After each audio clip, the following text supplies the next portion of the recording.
Hi everyone, good morning. મારું નામ ખુશ્બુ શાહ છે. આજે આપણે ફરીથી મળ્યા છીએ 30 day digital skill challenge day 4 માટે.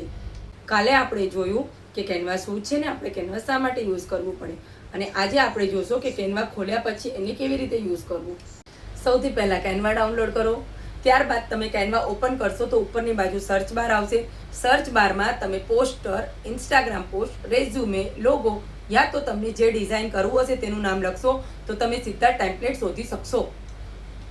ત્યારબાદ તમે થોડા નીચે જશો તો તમને અલગ અલગ ટેમ્પલેટ જોવા મળશે. અગર તમને શરૂઆતથી ડિઝાઇન ન કરવું હોય તો તમે કોઈ પણ ટેમ્પલેટ પસંદ કરીને એને એડિટ કરી શકો છો. હવે જ્યારે તમે કોઈ પણ ટેમ્પલેટ ખોલશો તો તમને ઘણા બધા ઓપ્શન જોવા મળશે. એમાંથી એક ઓપ્શન એલિમેન્ટ્સ છે. એલિમેન્ટ્સમાંથી તમે આઇકોન, શેપ, સ્ટીકર્સ અને ગ્રાફિક ઉમેરી શકો છો. જો તમે ટેક્સ્ટ પર ક્લિક કરશો તો તમે હેડિંગ, સબ હેડિંગ અથવા તો તમારા જરૂરત મુજબનું લખાણ તમે ઉમેરી શકો છો. અને તમારી ડિઝાઇન તૈયાર થઈ જાય પછી ઉપરની સાઈડ જમણી બાજુ ડાઉનલોડ પર ક્લિક કરીને તમે PNG, JPG યા PDF સેવ કરી શકો છો.